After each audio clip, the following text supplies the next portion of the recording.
शिवलिंग को यदि वो टच कर गया तो फिर आपको नहीं पाना।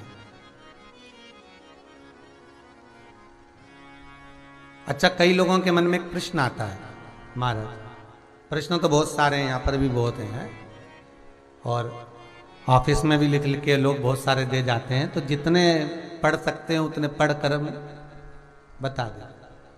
एक प्रश्न लोगों का बहुत अच्छा है कि हमारे जो पूजन बाड़ी होती है, हमारे पूजन का घर होता है, पूजन बाड़ी होती है, पूजन का मंदिर होता है हमारे घर के अंदर, उसमें ठाकुर जी भी हैं, शंकर जी भी हैं, गणेश जी भी हैं, देवी जी भी है, सारे देवता जी भी हैं। तो वहां पर हम जो भोग लगाएं तो वो हम लोग खाएं कि ना खाएं? अब ध्यान देना महाराज,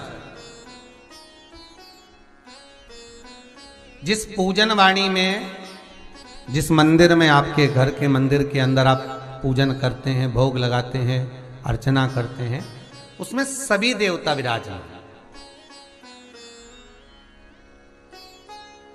और सारे देवता को आप जो भोग लगा रही हो वो थोड़ा दूर से लगा रही हो। कोई भगवान को एक एक कोरा तोड़ के लड्डू गोपाल को फिर छुआया, फिर रखा, फिर शंकर जी को छुआया, फिर रखा, फिर जगदम्बा को छुआया, फिर रखा, ऐसा करती हो क्या? नहीं, आपने थाली लाई भोजन की और आपने रख दी।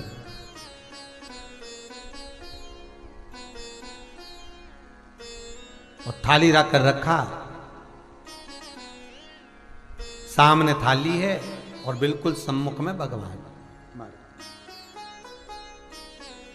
बिल्कुल सम्मुख में भगवान। अब उनको स्पर्श हुई क्या थाली? नहीं, उन्होंने भाव से स्वीकार करा।